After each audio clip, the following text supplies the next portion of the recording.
Every afternoon, Thomas the tank engine puffs along his branch line with Annie and Clarabel.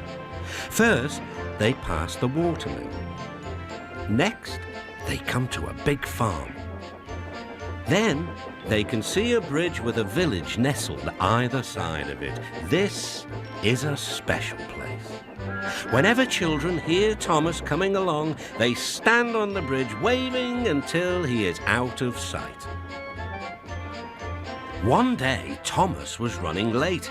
He had stopped at the signal before the bridge to talk to some new children.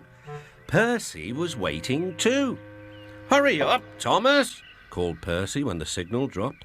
"If you're late, the fat controller may get a new engine to replace you." He would never do that, thought Thomas, but he was worried. Next day, Thomas hurried along the line. Just ahead was a goods yard. There, on the platform, was an inspector waving a red flag. Next, Thomas saw some children. They were waving too. Something must be wrong, thought Thomas. This station is for goods, not passengers. "Help, Thomas, help! We are glad to see you," called the children. "Please, will you take us home?" The station master explained to Thomas's driver that the school bus had broken down and that all the parents would be worried if the children were late. Thomas waited as the children walked down from the bridge. Then he took them to the next station, where Bertie was waiting to take them home. When Thomas finished his journey, he was very late. He was worried that the fat controller might be cross with him. "I warned Thomas," puffed Percy to James. "He's been late one time too many. He'll be in trouble now."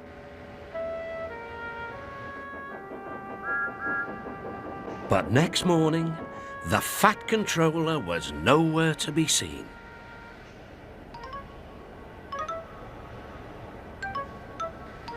"Thank goodness," sighed Thomas.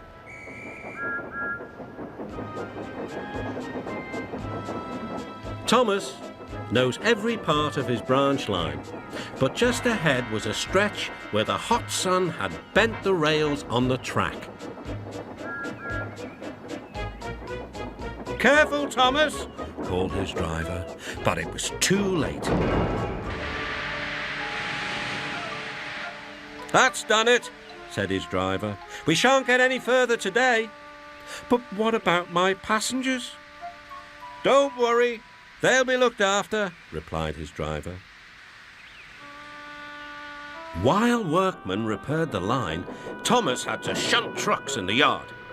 Bertie came to see him. "I understand you need my help again."